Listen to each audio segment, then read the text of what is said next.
Lisa walked through the metal corridors of the alien space station with her hands in chains. The guards beside her were 8 feet tall with blue skin and 6 eyes each. They did not speak her language, but she understood what would happen next. She was going to die. 3 weeks ago, Lisa had crossed into cracks in space in her small research ship. She knew it was forbidden, but Earth was dying. Millions of people were sick with the plague, and only one mineral could save them. That mineral existed on a single planet in Craxon territory. She had to try. The guards pushed her into a large cell made of energy barriers. She could see through the glowing walls but could not touch them. Inside was a simple bed and nothing else. This would be her home. Until the execution, Lisa sat on the bed and thought about Earth. She thought about her sister Mary, who was sick in the hospital. She thought about the children in her neighborhood who were getting weaker every day. She had failed them all hours past, in silence. Then she heard footsteps. Different from the heavy boots of guards, these were lighter and quicker. Lisa looked up and saw someone she had never seen before. Standing outside her cell was a female alien, but not like the guards. This one had silver skin that seemed to glow from within. She had 4 arms and wings folded against her back. Her eyes were purple and larger than any human eyes. She wore a dress made of something that looked like starlight. The alien female looked at Lisa for a long moment, then spoke in perfect English, though her voice sounded like music. "You are the human who entered our space." Lisa stood up slowly. "Yes," she said. "I came looking for medicine. My people are dying." The alien tilted her head, studying Lisa. "My name is Zara. I am daughter of the Emperor. I wanted to see the creature brave enough or stupid enough to break our oldest law." Lisa moved closer to the energy barrier. "I am not brave or stupid," she said. "I am desperate. When you watch children die, every day you will do anything to save them." Zara was quiet for a moment, then asked, "Tell me about your children." So Lisa told her. She talked about Earth and the plague. She described the hospitals full of sick people and the scientists working day and night to find a cure. She explained how they discovered the mineral could save everyone, but it only existed in cracks in space. Zara listened without interrupting. When Lisa finished talking, the princess said, "My people believe humans are violent and dangerous.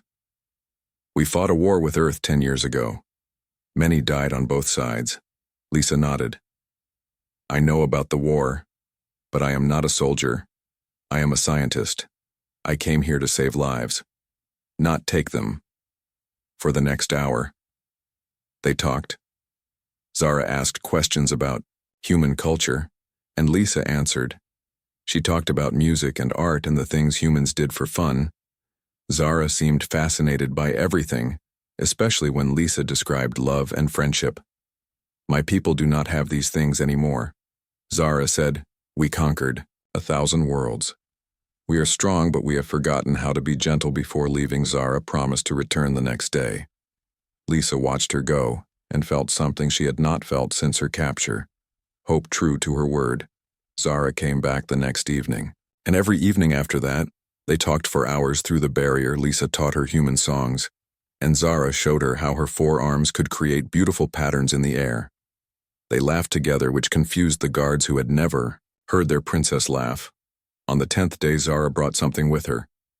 It was a small device that she pressed against the barrier. "This will let us share thoughts," she said, "if you trust me."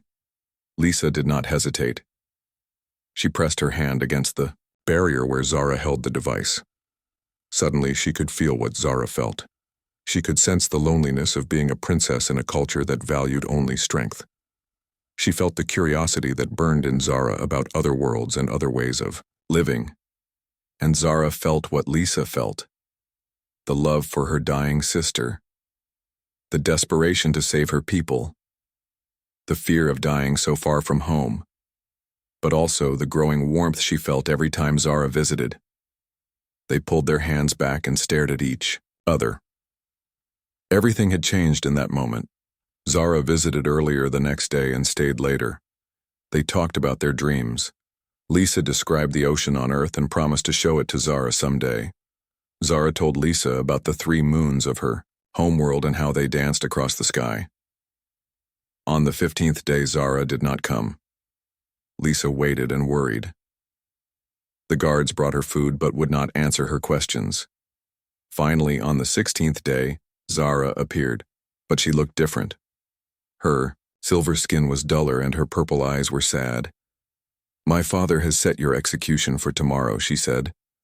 "The crowd wants to see the human die." Lisa felt her heart sink, but she tried to stay strong.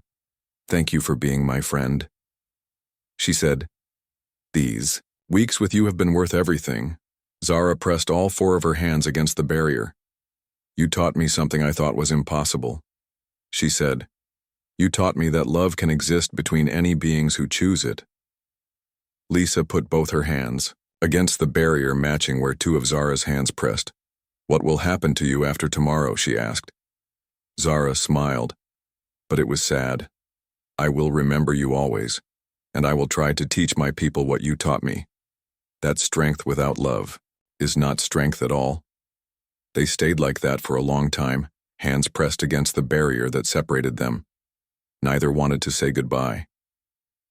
When Zara finally left, Lisa lay on her bed and stared at the ceiling. Tomorrow she would die. But something had changed in these 3 weeks. She had shown an alien princess that humans were capable of more than war.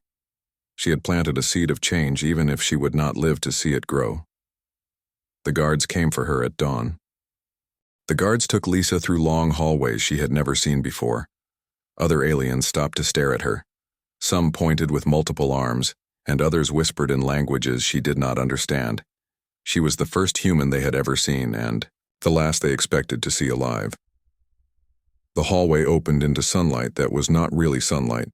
It came from artificial suns floating high above a massive arena. Lisa had to stop and stare. The space was bigger than any stadium on Earth. Thousands and thousands of aliens filled seats that rose up like mountains around a circular floor made of white stone. The guards pushed her forward, and she walked to the center of the arena. Her hands were bound with energy chains that glowed red around her wrists. The crowd grew louder as she appeared. Some cheered and others booed, but all of them watched her. High above, on a platform made of crystal, sat the Emperor. Lisa recognized him immediately because Zara had described him. He was larger than other Kraxan with 6 wings instead of 2. His silver skin was darker than his daughter's, and his purple eyes burned with cold fire. Beside him sat other royal family members, but Lisa only looked for Zara. There she was standing beside her father, but looking down at Lisa. Their eyes met across the distance, and Lisa saw pain in those purple depths. Zara wore royal armor today instead of her dress of starlight. Her forearms were crossed and her wings were pulled tight against her back. Emperor stood and the entire arena fell quiet.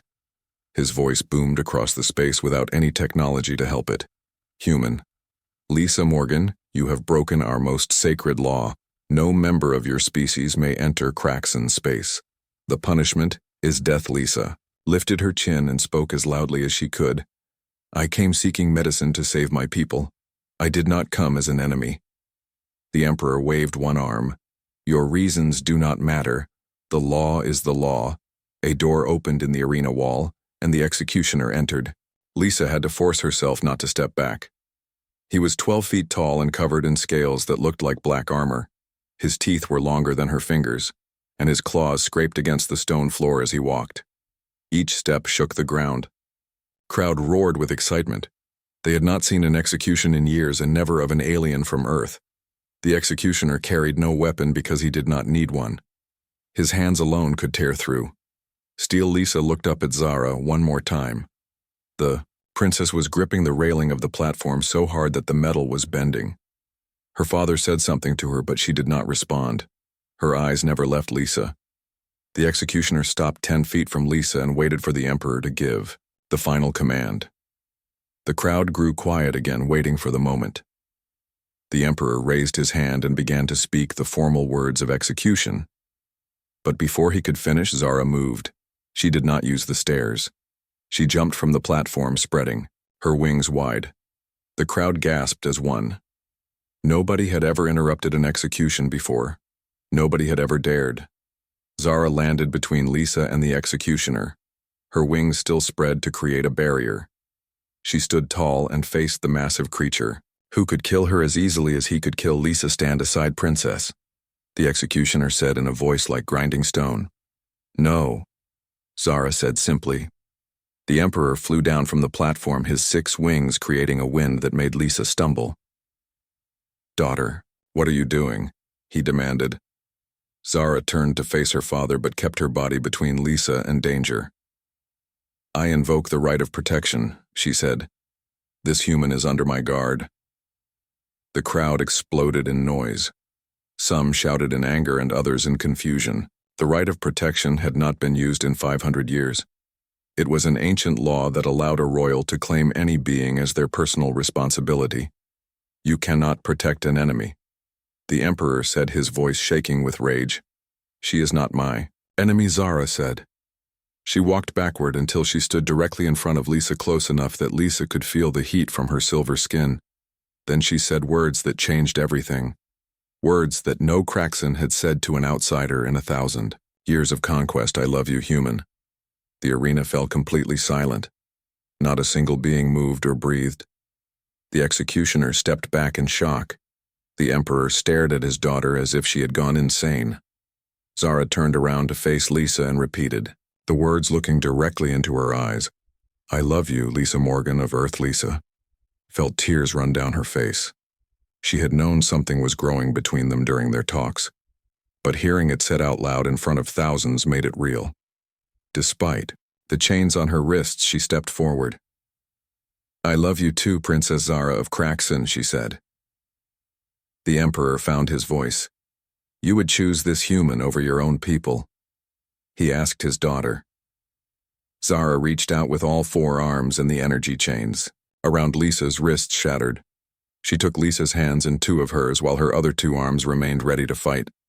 "I choose love over fear," she said. "Father, you taught me to be strong. This is my strength, to see past old hatred and find something better." An old Kraxan stood up in the crowd. His skin was almost white with age and his wings were thin. He began to sing. It was a song so old that most had forgotten it existed.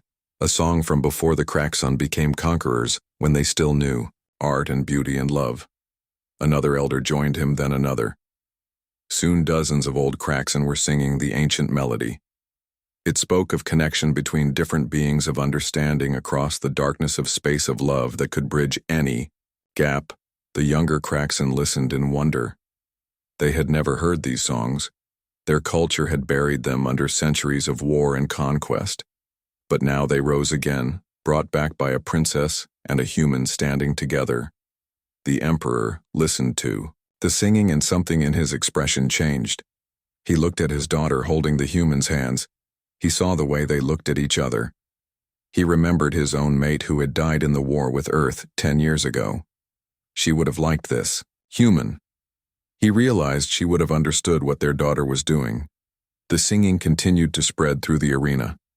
Thousands of voices joined together in the ancient song. Even some of the younger generation hummed along, learning the melody. As they heard it, when the song finally ended, the Emperor spread all 6 of his wings.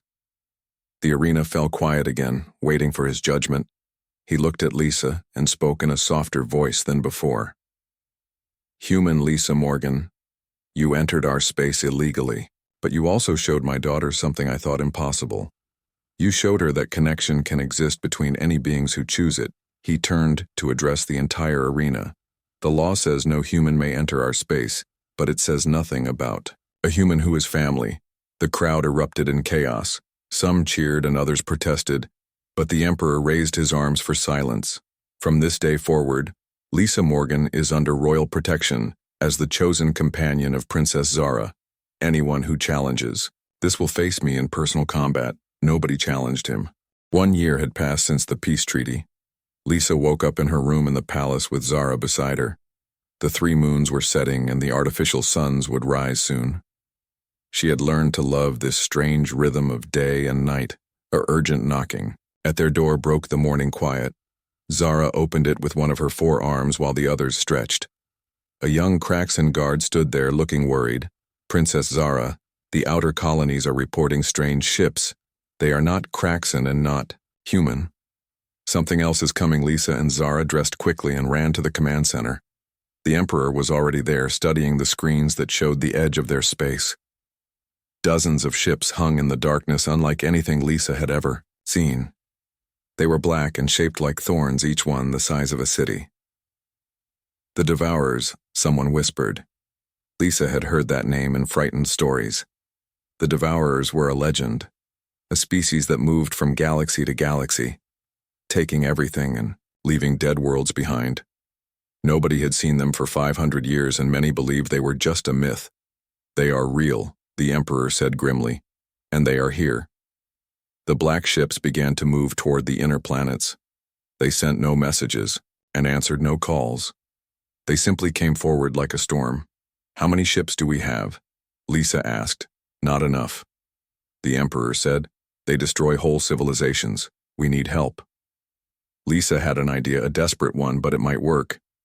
What about the other species? You conquered over the centuries. Would they fight with us if we asked? The Emperor laughed bitterly. Why would they help us? We ruled them with fear for 1,000 years. Because we are different now. Lisa said, thanks to you and Zara, we showed that. Change is possible. Let me talk to them. Zara supported her immediately. Lisa is right, Father. We cannot face this alone. We need allies, not subjects. The Emperor thought for a long moment, then nodded. Do what you must, but hurry. The Devourers will reach our outer colonies in 3 days. Lisa and Zara took the fastest ship in the fleet, with a small crew of volunteers. Their first stop was Hydra 6, a water world the Kraxan had conquered 800 years ago. The native people lived under the oceans and had not spoken to outsiders in centuries. Lisa put on a pressure suit and dove down to their cities with Zara beside her. The Hydrans were beautiful creatures with transparent bodies that glowed with soft light. They surrounded the visitors with weapons raised. We come in peace, Lisa said through the translator. We need your help. The Hydran leader moved forward. Why should we help our conquerors? Because the Devourers are coming, Lisa said. And they will drain your oceans and leave your world a desert. Help us stop them, and the Kraxan Empire will grant you freedom. The leader was quiet, studying Lisa with eyes that saw more than most. You are not Kraxan. No, I am human, but I speak for the Empire because I believe we can be better than we. Were the Hydrans discussed among themselves in their singing language? Finally, their leader spoke. We will send our storm fleet. But when this is over, we want our freedom in writing. You have it. Lisa promised. They visited 12 worlds in 2 days. Each time Lisa told the same story. The Devourers were coming, and only together could they stop them. Some species refused, too angry about centuries of oppression. But many agreed, especially when they learned a human was asking, not a Kraxan. On the 3rd day they returned to the capital with promises of help from 8 different species. Ships began arriving from across the Empire. Hydran storm vessels that could fight in space and water. Zorian fighters, small and fast like angry insects. Takari, battleships made of living metal that could heal themselves. The Emperor watched the fleet gathering and shook his head in wonder. How did you do this? He asked. Lisa. I told them the truth, she said, that we are stronger together than alone. The Devourers reached the outer colonies and the battle began. It was like nothing in recorded history. The black thorn ships shot beams that turned matter into dust. Entire moons disappeared in seconds, but the Allied fleet fought back. The Hydrans created ice, storms in space that froze the enemy weapons. The Zorians swarmed the larger ships, finding weak points. The Takari absorbed enormous damage and kept fighting. The humans provided strategies, and the Kraxan supplied raw firepower. Lisa and Zara commanded, from the flagship coordinating the different species. They had to translate between 8 languages and military styles. But somehow it worked. Each species brought something unique to the fight. The battle raged for 7 days. Hundreds of ships were lost on both sides. But slowly, the Allied fleet began to push the Devourers back. The enemy had never faced such different fighting styles all working together. They had always defeated civilizations one at a time. On the 8th day, something unexpected happened. The Devourers sent a message. It was simple and short. You are not prey. You are predators. We go. The black ships turned and left as suddenly as they had come. They disappeared into the void between galaxies, leaving the Allied fleet victorious, but exhausted. The celebration lasted for weeks. Representatives from all the Allied species came to the capital. The Emperor stood before them all and did something no Kraxan Emperor had ever done. He bowed. You saved us all. He said, Today, the Kraxan Empire ends and something new begins, a federation of free worlds united by choice, not conquest. The crowd erupted in cheers that sounded different in every language, but meant the same thing. They had won, not just against the Devourers, but against the old ways of thinking. Lisa stood with Zara watching the different species mingling and talking. Some had been enemies for centuries, but now they shared stories and food and laughter. You did this? Zara said, holding Lisa with all four arms. We did. This, Lisa corrected. All of us together. A young Hydran child approached them, glowing with curiosity. Are you the human who brought peace?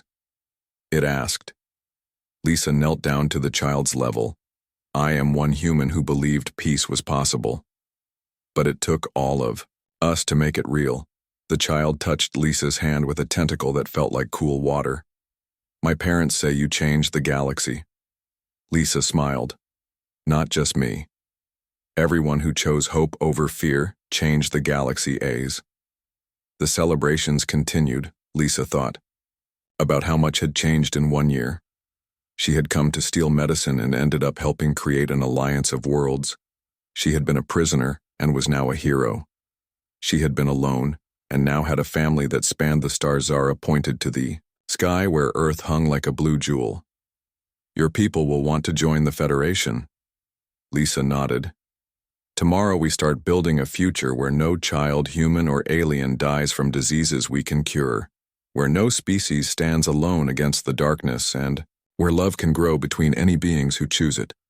Zara added, they kissed under the light of 3 moons while around them the galaxy celebrated its first day of true peace. The arena emptied slowly as thousands of aliens left in confusion and wonder. Lisa stood in the center, still holding Zara's hands, not quite believing what had happened.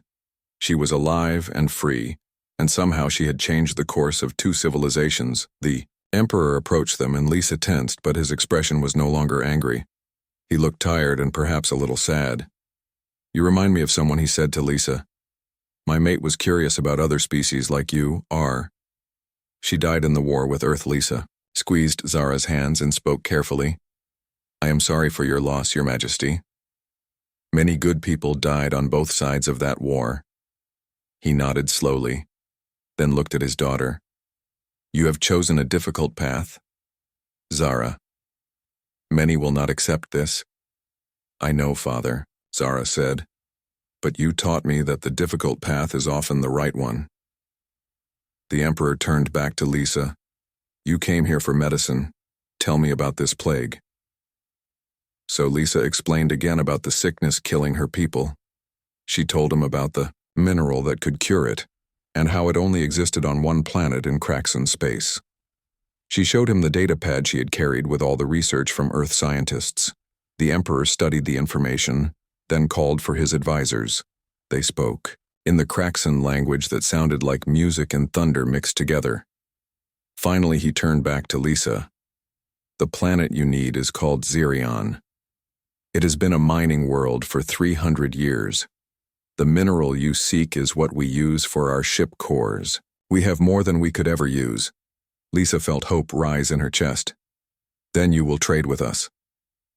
The Emperor was quiet for a moment, then said, No, I will not trade. Lisa's hope crashed, but before she could speak, the Emperor continued, I will give it to you freely as a gift to celebrate my daughter's choosing. Tears ran down Lisa's face again. She had cried more in this one day than in the past year. Thank you, she whispered. You will save millions of lives. Zara wrapped all 4 arms around Lisa and lifted her off the ground, spinning her in a circle. We need to send the medicine immediately, she said to her father. The Emperor nodded. I will send our fastest ships with enough mineral to cure your world. But there is a condition. Lisa tensed again, waiting. You will stay here, the Emperor said, as part of our family. You will teach us what we have forgotten about connection and love, and perhaps we can finally have peace between our peoples. Lisa looked at Zara, who was smiling with joy. Stay here, she asked. With you. Forever if you want, Zara. Said Lisa thought about Earth and her sister Mary. She thought about all the people she would be leaving behind. But she also thought about what she could do here. She could be a bridge between two civilizations. She could help heal wounds that were 10 years old. I need to send a message to my sister first, Lisa said. She needs to know I am alive, and that help is coming. Of course, the Emperor said. You may use our communication systems. They left the arena together. Walking side by side, Zara kept one hand on Lisa's back, guiding her through the passages of the Imperial Palace. Other Kraxons stared at them, but nobody challenged the Emperor's decision. The palace was beautiful in a way Lisa had never imagined.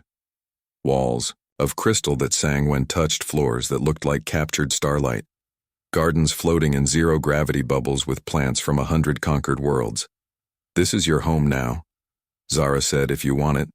Lisa stopped walking and turned to face the princess. I barely know you, she said.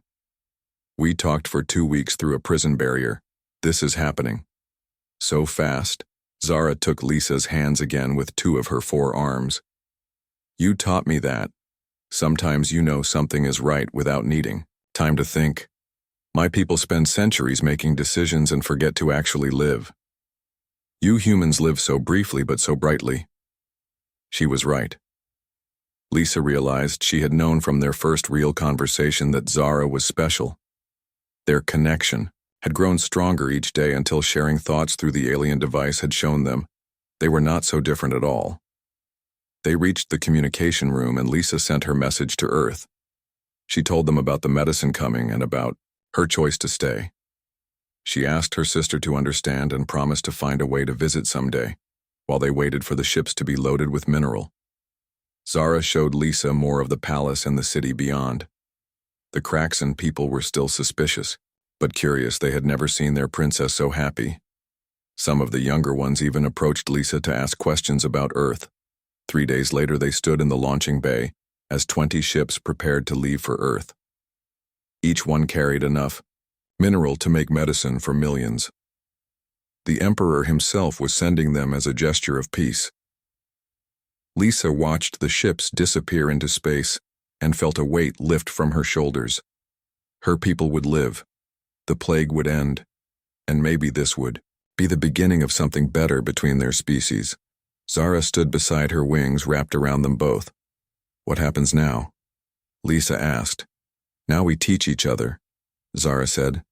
My people need to remember what we lost in our centuries of conquest, and your people need to know they are not alone in the universe. Over the following months, Lisa became a teacher.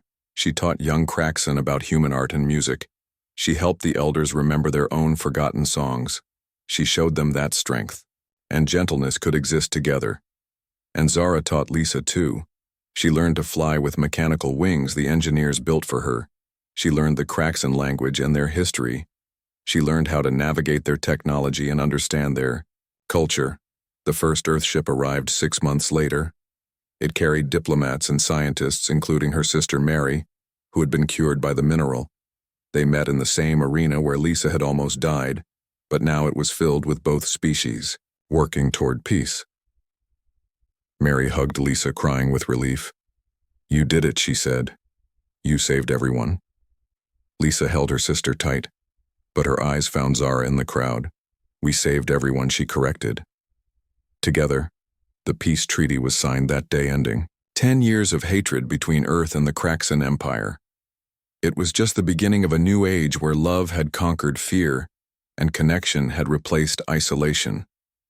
Lisa stood with Zara on the palace balcony that night, looking up at the 3 moons, dancing across the sky. Earth was out there somewhere among the stars, but this was home now. Zara wrapped her forearms around Lisa and whispered, You changed everything. Lisa said, We changed everything together, and in the distance they could hear the ancient songs being sung again throughout the city as the Kraxan remembered how to love. 5 years had passed since the Federation was formed. Lisa stood on the observation deck of the new station that orbited between Earth and Kraxan space. It was a symbol of unity built by all member species together. Humans and Kraxan worked side by side with Hydrons and Zorians and dozens of other species. Zara floated beside her, using her wings in the low-gravity zone. They watched as another ship arrived from a distant galaxy carrying refugees. Their ship was damaged and old, barely holding. Together, the refugees were unlike any species they had seen before.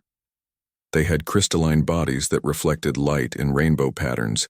They communicated through color changes and musical tones. When they saw the Federation station, they glowed. With hope, we are the last of the prisms, their leader signaled through colors. Our world was destroyed by the Void Hunters. We heard stories of a place where different species lived in peace. We traveled for 50 years to find you. Lisa and Zara welcomed them personally. The prisms were artists and scientists who had preserved the history of 1,000 dead civilizations in their crystal memories. They brought knowledge that nobody else possessed. Mary visited often from Earth, now serving as an ambassador. She had married a Zorian pilot, which had shocked both their families at first, but love was finding ways to bloom everywhere in the Federation. "Sister, you need to see this," Mary said one day, pulling Lisa to a meeting room. Inside was a group of young beings from different species. They were the first generation born after the Federation formed. A human child played with a young Kraxan, teaching her a game from Earth. A Hydran youth sang to a Takari child, who hummed back in harmony. "This is the future," Mary said. "These children do not know the old hatred. They only know friendship." Lisa felt tears in her eyes, remembering how impossible this scene would have been just 5 years ago. Zara wrapped 2 arms around her, understanding the emotion, without words. But peace was not without challenges. Some members of every species resisted change. They wanted to return to the old ways of separation and suspicion. A group of Kraxan warriors tried to overthrow the Federation Council, saying their empire had grown weak. The rebellion was stopped not by force, but by something unexpected. The young Kraxan, who had learned art and music from Lisa, stood against the warriors. They sang the ancient songs and reminded their people what constant war had cost them. The rebellion ended with tears instead of blood. One day a message came that changed everything again. It was from the Devourers. "We have watched you," they said. "You united prey into predators. You interest us. We wish to learn the Federation." Council debated for weeks. Could they trust the beings who had destroyed so many worlds? But Lisa remembered her first meeting with Zara, how fear had turned to understanding through simple conversation. "Let them send one ship," she suggested. "We meet them with caution but also with hope." The Devourer ship that arrived was small for them, only the size of a small moon. One being came to the station. It looked like living shadow with eyes that held the light of dying stars. "We do not understand," its darkness said through a translator that barely worked. "You were food, now you are something else. Explain." So they tried. Lisa told the story of her capture and how love had grown between enemies. Zara showed how her people had remembered their forgotten songs. The Hydrons demonstrated how they had forgiven centuries of oppression. The humans explained their strange ability to find connection with any species.